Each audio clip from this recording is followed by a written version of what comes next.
Olá, hoje, quinta-feira, é o dia do Sem Edição com Marco Antônio Villa. Tudo bem, Villa? Tudo ótimo. Olha, Villa, eu gosto muito de tudo que você escreve, você sabe disso. Sim. Não é nenhum afago ao meu amigo, não é real.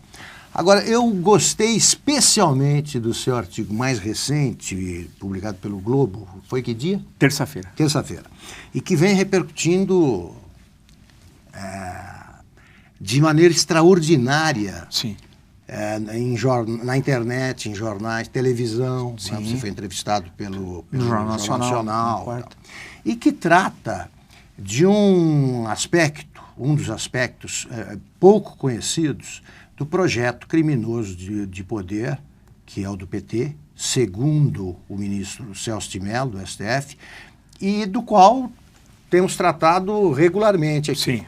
Você fala do que o título é a Revolução Cultural do PT, e você conta o que o PT está tentando fazer para deformar a cabeça dos jovens brasileiros. Disso que se trata.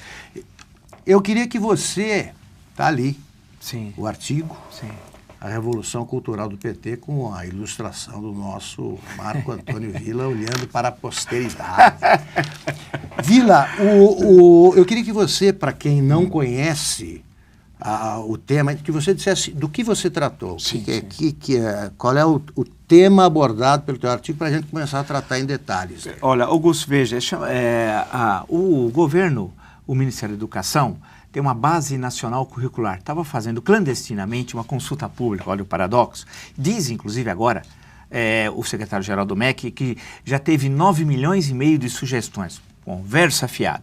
E mudando o ensino Fundamental 1, Fundamental 2 e ensino médio. O que é o Fundamental 1? Era o antigo primário. O que é o Fundamental 2? O antigo ginásio, portanto, o primeiro grau, como nós falávamos no passado, agora é Fundamental 1, Fundamental 2, e o ensino médio, o antigo segundo grau, que era mais atrás o colegial. Bem, eles vão reformar de todas as disciplinas, de todas essas 9 séries do Fundamental, mais as 3 do ensino médio. A adolescência. Adolescência, até chegar ao vestibular, portanto, 12 anos, de todas as disciplinas. Eu me ative à história, particularmente ao ensino médio, quer dizer, o que seria o segundo grau, o antigo colegial, como eu disse anteriormente. Aí peguei... É quando você começa a descobrir o mundo. Eu descobri efetivamente o mundo. Desde que existiu. Claro, aí eu peguei os 3... Quando eu comecei a ler, sinceramente, Augusto, eu achei que era gozação. Eu achei que era uma coisa de brincadeira. Eu falei, não, lembrei até o Sérgio Porto, estando lá o Ponte Preto, o Festival de Besteiras que assola o país. Eu falei, o FEBEAPA aqui, primeiro ano, Afro-América, Ameríndia e África. Eu falei, que maluco. Segundo ano, mundos americanos, e o terceiro ano aparecia um pouco da Europa e Ásia. A essência desses 3 anos do colegial, os alunos não terão história antiga, portanto, Egito e Mesopotâmia, fora. Nascimento do cristianismo, fora. Grécia, Roma, nós somos frutos da herança greco-romana, por toda a nossa história, a questão da democracia, o direito romano, a filosofia, romano. Platão, Aristóteles, Sócrates, tudo. Nós somos produto disso. A nossa cultura. O teatro, a forma de organização política, a discussão da democracia ateniense, afinal, tudo passa pelo mundo greco-romano. Não tem. Aí eu falei, mas não é possível. Aí fui dar uma olhada na Idade Média. Não existe. Século V ao século XV, toda a expansão do cristianismo, toda a discussão, a forma São Tomás de Aquino, etc., Santo Agostinho, vai passando, aí você começa a entrar na segunda metade da Idade Média, né, chamada por alguns de Baixa Idade Média, a questão das cidades, comércio, cruzado. É simplesmente omitido. Não existe, some. Aí eu falei, acho que deve aparecer o Renascimento. Não existe Leonardo da Vinci, nada, não existe Maquiavel, não existe nada. Aí avancei para a Era Moderna, que era o século XV ao XVIII. Não tinha as revoluções inglesas do século XVII, que vão levar toda a discussão do liberalismo, São Coroa, parlamento, não tem, sumiu, né? E não tem a Revolução Francesa, também. A nossa república, que é fruto da Revolução Francesa, nossa república foi 100 anos depois, até hoje a Mariana está na nossa moeda, aquele símbolo daquela mulher, a Mariana, o símbolo da Revolução Francesa, até hoje está na moeda brasileira, né? Toda a nossa discussão, a nossa Constituição de 1824, a primeira, é o Benjamin Constant, o francês, não o brasileiro, toda a nossa base de poder morador tem a ver com a França. não tem a Revolução Francesa, não tem as revoluções de 1848, por exemplo, que está vinculada à praieira aqui no Brasil, né? Tudo. Não tem as unificações italiana, alemã, não tem a Revolução Industrial. Não tem a unificação, Garibaldi não existiu. Né? Não tem Portanto, nem a Anitta Garibaldi nem a Anitta. existe. Não tem Revolução Industrial. Aí você coloca a palavra-chave, Revolução Industrial. Fui dar uma olhada, cadê a Revolução Industrial? Não tem Revolução Industrial. A questão é tão grave. Aí eu saltei para o Brasil. O que tem? É a África negra, fundamentalmente, a Afro-América. E a Afro-América, para eles, é o seguinte, é a escravidão na América do Sul e América Central. E aí o sul dos Estados Unidos. Não existe o sul dos Estados Unidos, por sinal. Vale lembrar, um parênteses, a Guerra Civil Americana é datada na proposta do MEC, vocês podem confirmar, 1861, 1869. Não, ela acabou em 65, ela tem 4 anos, não 8. Acho que eles aprenderam. 8 anos. Para eles tem 8 e durou 4. Eu acho que eles então morreu muito mais gente. Morreu muito mais gente. Eles assistiram o evento, acho que assistiram o Vento Levou. O Lincoln não viu o fim. Não. Ele acho que eles assistiram o Vento Levou e queria a segunda parte. Quer dizer, aí fui dar uma olhada, Plano Marshall, porque tem de estudar imperialismo americano. Explica para quem aí, não conhece o que é o Plano Marshall. O Plano Marshall. Porque aí eu fui ver uma parte em relações Estados Unidos e América Latina, imperialismo. Então, o que foi o Plano Marshall? O Plano Marshall foi a reconstrução da Europa após a tragédia da Segunda Guerra Mundial. Marshall era o secretário de Estado americano. Foi a ajuda econômica dada pelos Estados Unidos para a Europa, especialmente para a Europa Ocidental, mas não só, mas principalmente para a Europa Ocidental. Né? Isso na versão errada. Na certa, que é do PT, que é o Ministério da Verdade, os policiais da verdade, igual 1984, é a América Latina. É a América Latina, está lá Plano Marshall. Eles, por exemplo, falam para nós estudarmos, Augusto. É porque a bomba atômica também caiu aqui. Eles dizem que é para nós, sugere a imigração japonesa antes da Segunda Guerra, para o Paraguai. Vocês estão loucos? A imigração vai para o Brasil e para o litoral peruano, vídeo Fujimori, etc., né? Um pouco foi para os Estados Unidos, para o Paraguai. Os caras são malucos. Aí tem um monte de erros. Então eu acho que a minha cidade, a cidade onde eu nasci, fica no Paraguai, porque lá os japoneses chegaram nessa Chegaram nos anos 20, anos 30. E aí, você vai passando... E a história do Brasil? Tiradentes não existiu. Cadê a Conjuração Mineira? Para o PT e o seu projeto criminoso de poder, como diria lá o Celso de Mello, não existe Tiradentes. Acabou. Não tem. Eles não gostam. Risca. Acabou. Então, você começa a perceber que tem, então, a tal de Afro-América que eles não sabem nem definir, a história da África Negra, só porque só interessa isso, e a Ameríndia, que eles chamam de Ameríndia, que é a América Indígena, que eles não conhecem também, o que é pior, porque só existe a Ameríndia, América do Sul, América Central. Eles não sabem que o México teve uma coisa chamada Azteca, antes Tolteca, Olmeca, e fica o México, viu? Vocês não sabem, vocês são ignorantes, e fica na América do Norte. Então eles acham que imaginam que o México está na América Central. Então toda a discussão, por exemplo, da América Indígena mexicana, pré-cortesiana, né? Por exemplo, não está. Então eles querem falar de coisas que eles não têm a mínima ideia e mandam nós estudarmos, ao invés de estudar cristianismo, expansão do cristianismo, por exemplo, estudar cosmologia G e Tupi, né? Não é possível. Aí você vai lendo tudo aquilo, né? Você fica... eu fiquei... Sabe qual é o fundo da questão? Eles querem dizer que o Brasil é um país negro.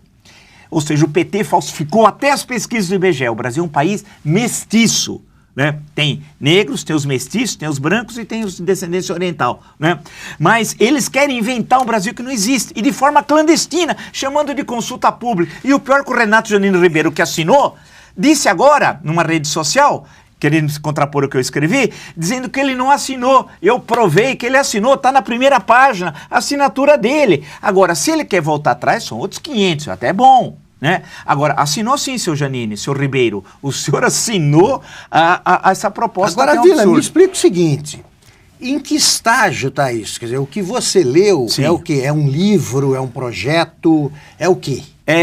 Em março, eles vão acabar de eu fazer essa consulta pública e vão impor isso em junho. É uma consulta feita por quem onde? É colocada na internet, escondido no site do MEC. Quais são os gênios da raça? Estão no MEC. Está no MEC escondido. E aí, consulta pública, como se para mudar currículo, você fizesse uma consulta pública, sugestões. Se gosta ou não gosta. Quando acha que é piada, também pode dizer? Pode dizer. E aí, o que acontece? Em março termina a tal consulta e em junho Está pronta a base. Ou seja, tem editora no meio. A jogada, a malandragem, é que também deve ter propostas para livro. O Brasil é o país no mundo que mais compra livro didático e dá gratuitamente aos estudantes. No mundo. Então, isso envolve muita grana. Já deve ter propostas prontas, porque nenhuma das atuais é adequada a essa proposta. Aí já entra, já ganha um dinheirão. E pior, e para concluir essa questão... Livros, claro, escritos pelos companheiros. Claro, pelos companheiros, pela companheirada. E uma questão que a nossa produção historiográfica aqui no Brasil, dos historiadores brasileiros, no mínimo dos últimos 50, 60 anos, não é adequada a isso. O que nós discutimos são outras questões que envolvem a história do Brasil, não essas, né? Então, e na universidade, se você for pegar o currículo das universidades, também é um outro tipo de formação. Eles têm ódio da chamada história branca, da história europeia e tal. Então você não tem lá, todos esses que nós falamos, o Platão, não tem o Montesquieu, toda a nossa organização constitucional dos três poderes, que afinal está na Constituição de 1988. É uma coisa de loucos. É um golpe dado clandestinamente, chamado de consulta pública, e nós temos de nos pronunciar. Eu não olhei matemática, não olhei física, não olhei química. O que se faz para bloquear isso aí? Aí nós temos a mobilização da sociedade. Eu espero que as sociedades como de química, de física, de matemática, da língua portuguesa, Academia Brasileira de Letras, pô, acorda! Os intelectuais que só usam a caneta Bic para assinar manifesto contra a falta d'água em São Paulo. Claro. Agora essas coisas, o pessoal se mobiliza e os deputados e senadores, que afinal, agora dia 2 de fevereiro termina o recesso, eles se mobilizem. Não é possível que clandestinamente seja feito isso, pode chamar de consulta pública, do que quiser, não me interessa, e vai mudar toda a formação das crianças, dos jovens, dos adolescentes brasileiros, e isso vai, no caso da história, especificamente, que foi o que eu apreciei do ensino médio, é um crime de lesa pátria, Augusto. Vila, seja qual for a opção ideológica de um professor de história sério, um historiador sério, ele vê que isso aí, ele está obrigado a ver que isso aí é uma piada. É uma piada. Sério, é uma piada. Porque, me explica a tua solidão, até o momento, na reação a isso. Quer dizer, eu sei que parte do silêncio, ou grande parte do silêncio dos intelectuais sobre os absurdos que o governo pratica em todas as áreas, se deve justamente ao nosso MEC, porque os livros dos escritores, também que entram ali no currículo, eles ficam ricos com isso. Sim, é verdade. Como a gente aqui fala o que acontece, eu menciono como exemplo o Luiz Fernando Veríssimo. Os livros dele estão em todas as escolas do país, são milhões de exemplares. Por que os historiadores sérios, existem alguns, claro, além de você, não reagem? Eu acho que de um lado porque não sabem. Foi feito esse negócio, eu fiquei sabendo também. Você é que descobriu isso aí. Me avisaram, uma pessoa me avisou, por uma rede social, falou, você como historiador já olhou aquilo? Eu falei, poxa, vou olhar. Aí quando eu leio, eu também não sabia, sinceramente, confesso, não sabia, porque a maior parte dos grandes historiadores voltados assim ao público adulto e tal, muitas vezes, esse é um problema que nós temos no Brasil, eles não se preocupam muito com o ensino fundamental e ensino médio. É isso aí, exatamente. Até porque, sem que isso ainda tenha acontecido, e não acontecerá, a gente tem a obrigação de impedir que aconteça. Claro. O que se lê nos livros escolares já é um absurdo. É um absurdo. Tem coisas que arrepiam os cabelos. A Guerra do Paraguai é culpa do Brasil. Foi o Paraguai que invadiu o Brasil. Invadiu o Mato Grosso e invadiu o Rio Grande do Sul. Mas na leitura didática é o contrário, né? Então tem coisas absurdas. Então o que acontece? De um lado, você tem os historiadores que, diferente da França, por exemplo, que sempre tiveram preocupados com o ensino de história e tal. Aqui, a boa parte dos historiadores que têm uma produção séria, boa, estão de costas para o que acontece no ensino fundamental. E vocês teriam que ser consultados. Claro. Você tem que chamar essas pessoas tal para essa discussão. Então, de um lado, eles são... De outro, tem aqueles que simpatizam com o projeto ideológico que está aí no poder tal, e que não só produzem uma coleção de livros didáticos, como também tem as compras, que essa você se referiu, as compras feitas pelo governo para bibliotecas nas escolas e nos municípios. E aí você compra de um livro 100 mil exemplares, de um livro que não é didático, de 100 mil, 200 mil, e aí todo mundo quer ficar bem porque sabe que vai ganhar dinheiro dessas compras governamentais também. Então, denunciar é fundamental, as associações e tal. E tem a grande questão, e tem gente que tem medo de entrar nessa discussão político-ideológica. Infelizmente, alguns historiadores, eu estou falando no campo da história, eles são um pouco afeitos a pôr a cara para bater, porque isso tem um custo. Eles vão dizer que eles vão inventar que são os golpistas, né? Fazer oposição dá prejuízo. Dá prejuízo, são os golpistas, são aqueles que não querem, e aí eles tergiversam a discussão. Claro que tem que ter a África no currículo, eu também acho. Claro que tem de ter a questão da Afro-América, tem de ter a questão indígena, mas de forma equilibrada. E com o peso proporcional. Claro, devidamente equilibrado. Claro. Ou seja, toda a nossa história constitucional, por exemplo, não é produto da África ou da América indígena. A democracia não nasceu em Uganda. Não nasceu em Uganda. O Leonardo, aquele da Vinci, não nasceu em Kinshasa. Assim como o Maquiavel, o Florentino, não nasceu em Nairobi. Então, a grande questão é essa. Nós temos de ter um equilíbrio ao trabalhar com esses conteúdos. Isso é que falta. E eles justamente construíram uma história e vão impor a força. Aí diz assim, mas é currículo mínimo. Conversa fiada. Isso que vai marcar o Enem e depois vai marcar o vestibular, né? Ou seja, é necessário, portanto, a gente bater de frente, denunciar. Nós não podemos aceitar. Eles dão uma ideia de igualdade como, por exemplo, se o cristianismo, que está enraizado na nossa formação, fosse a mesma coisa que a cosmogonia tupi, etc. Tupi. São coisas diferentes, né? Eles mostram muita coisa. De um lado, há uma visão político-ideológica desastrosa e outro, um desconhecimento, um analfabetismo histórico.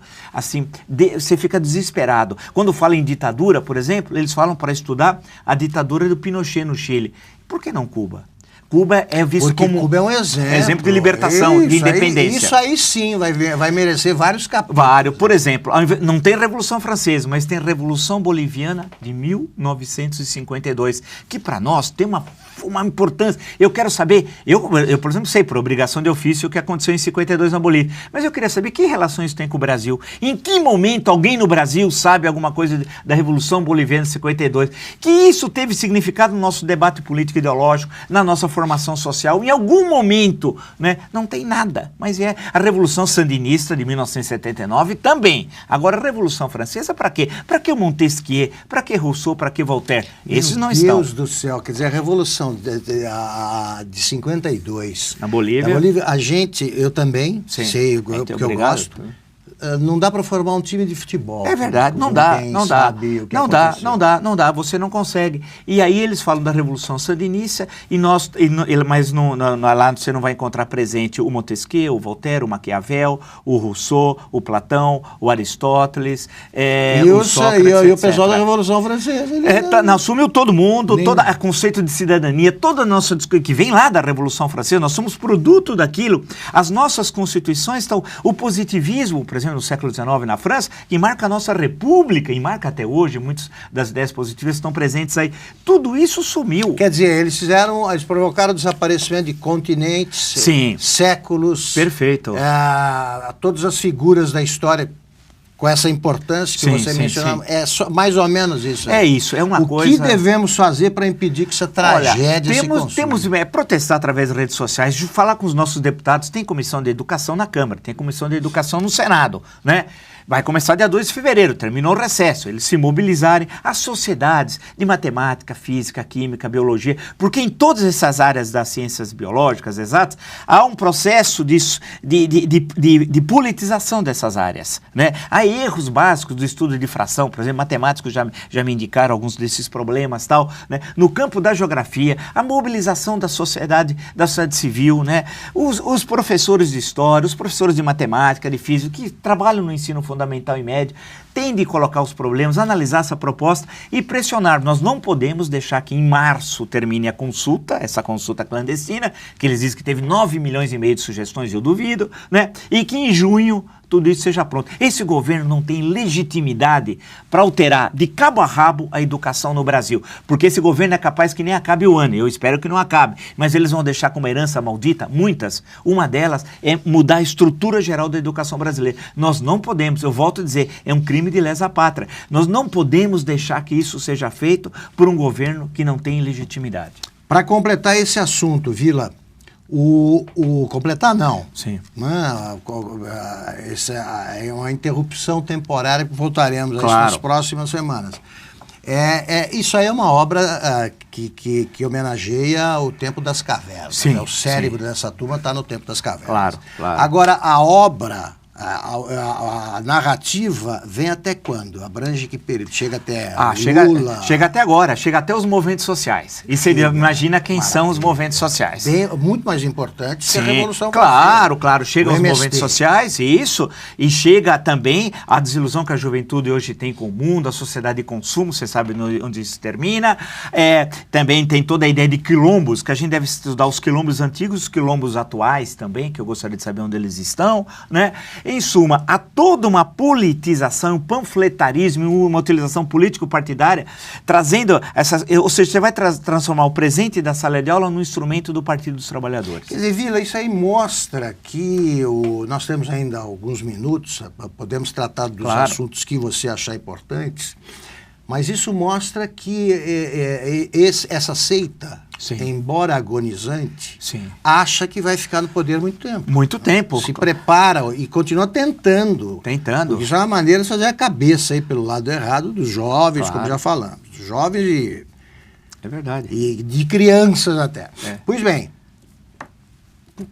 você acha que eles não entenderam ainda que a farsa acabou? Não. Eles acham, Augusto, e tenho certeza disso, que ainda eles têm um longo período pela frente, né? Imaginam que é a longa duração e tal. Eles imaginam que vão permanecer por muito tempo. Então, e ao tomar, por exemplo, fazer essa alteração, que eles vão dizer que já estavam discutindo isso há anos, é sempre assim, né? Só no ano passado, a presidente... teve 3 ministros da educação. Só nesse ano ela vai cortar 10 bilhões e 500 milhões de reais do orçamento. E eu não vi a Uni falar nada. Da pátria educadora. A Uni falou alguma coisa, sindicatos professores. Teve alguma invasão do MEC? Não se manifesta. Eles se manifestam contra a reforma ensaiada pelo governo de São Paulo. Sim. Ocupam escolas. E agora? Por que não ocupam? Nada. A Uni é a Uni. Onde estão os sindicatos professores? Vão invadir o prédio do MEC, 10 bilhões e 500 milhões de reais. Então, eles acham que eles vão impor essa mudança, essa base nacional curricular, no silêncio, achando que é possível eles fazerem. Eles até agora foram avançando. Eles destruíram muita coisa no Brasil. E nós sabemos a dificuldade que vai ser de reconstruir o Brasil após a saída do projeto criminoso do poder tal, né? Agora, no campo da educação... Você está mostrando até onde vai a decomposição. A decomposição, porque a gente imagina que é só sair a presidente, está tudo resolvido. Você tem uma destruição econômica, e tantas vezes colocamos isso, terrível. No campo político, terrível. No campo ético-moral, nem se fala. No campo da educação agora. Quer dizer, veja que eles estão querendo deixar, caso eles saiam, eles sabem que também... Eles querem permanecer por muito tempo, mas eles sabem que a situação agora está muito difícil. Eles querem deixar no interior da estrutura do Estado a sua visão de mundo, que não é a visão da maioria dos brasileiros. Longe disso, muito longe disso. Então eles vão dizer que consultaram professores em todo lugar, conversa fiada. É no campo da história... com absoluta certeza no ensino médio, eu coloco a vocês podem consultar, ver se eu estou exagerando ou não, olhem o primeiro, segundo e terceiro ano, observe que questões clássicas da história, que são fundamentais na nossa formação, são e serão na formação do Brasil, elas foram simplesmente apagadas. Perfeito. Vila, é tão importante esse assunto e foi tão oportuno que você escreveu, tem sido tão oportuno que você escreveu, que esse vale um programa monotemático. Vale. Mas, como sempre, eu queria que nesta tua manifestação final você abordasse os assuntos que quisesse. Sim. Se você quiser terminar falando sobre isso, perfeito. Se você quiser tratar de outros assuntos, à vontade, a palavra é sua. Olha, veja que nessa discussão, mais uma vez, vai ficar uma coisa, parece monotemática. Você imagina que a oposição... Vale. Não, você imagina que a oposição... fosse pegar esse gancho, né? Afinal... Nem depois do que você escreveu? Nada, até agora nada. A coisa está aí, Você espera, por exemplo, que um candidato a presidente da República teve 51 milhões de votos, 51, num país partido nosso, milhões de votos.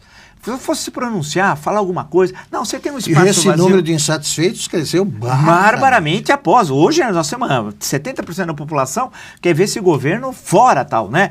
Então, não fala. Quer dizer, esse espaço político, você veja, no final de dezembro e janeiro, o Brasil está de férias. O governo está ocupando todo o espaço. O Jacques Wagner falando, dando entrevista. O Lula dizendo, o impeachment já passou da hora. O Lula tem a coragem de dizer isso. A presidente aproveita, começa a falar, está alegre com o nascimento do segundo neto. Chamou os jornalistas hoje e tal, para um bate-papo. Eles vão ocupando todos os espaços. Por isso que se nós não nos mobilizarmos para tudo, para empurrar esse governo para a lata de lixo da história, para mostrarmos a situação gravíssima econômica que o país vive, quer dizer, a situação está terrível, né? Nós teremos uma recessão brava, o dólar disparando, já estão falando em dólar a R$5, você imagina? Então, quando nós falamos dessa questão da educação, ela é de suma importância também, e o que chama a atenção, se nós não nos mobilizarmos e pressionarmos todo mundo, não vão esperar que lá no parlamento alguém vai falar alguma coisa, no Congresso Nacional, nada, vão ficar quietos. E se pressionarmos, farão. Ou deixarão de fazer. Porque nós temos de chegar e pressionar, né? Porque tem comissões de educação, temos de dar um grito, não é possível que essa proposta totalitária, o MEC virou o Ministério da Verdade. O MEC parece o livro do George Orwell, 1984, e tem seus policiais à verdade. No livro, você transformava verdade em mentira, mentira em verdade, dependendo do que o governo queria. Eles querem fazer isso conosco. Não, aqui não é a Venezuela de Chávez, aqui não é o Equador de Correa, nem a Bolívia de Morales. E aqui também não é, viu, Lula? Você que é um grande conhecedor de história, que deve ter inspirado essa proposta. Lembre-se quando você disse que o Napoleão Bonaparte foi à China? Eu acho que você deve ter inspirado ideologicamente essa proposta política ideológica. Acabou todo, tá? Ele nem sabe quem é o Napoleão, não sabe nem que é a China. Ele não sabe o que fala, né? Então, eu acho que nós temos de protestar. Não podemos deixar passar isso. O MEC não pode virar o Ministério da Verdade. Aqui é um país democrático. Nós temos de lutar em defesa da nossa democracia em relação à nossa tradição, à formação das crianças, dos jovens, dos adolescentes e a toda a nossa concepção de ensino. Não podemos deixar na mão de comissários do PT que vão impor a sua verdade. Nem o Stalin teria coragem, e não teve, de fazer uma proposta dessa tal. Né? Daí que eu brinquei, o Mao Tse-tung fez sua revolução cultural com aquela tragédia nos anos 60, do século passado, mas não chegou nesse limite. Nós não podemos deixar que os comissários do PT e seus policiais, a verdade, nos imponham pela goela abaixo esse currículo. Perfeito. Termina aqui mais um Sem Edição com Marco Antônio Villa. Voltaremos na próxima quinta-feira. Até lá.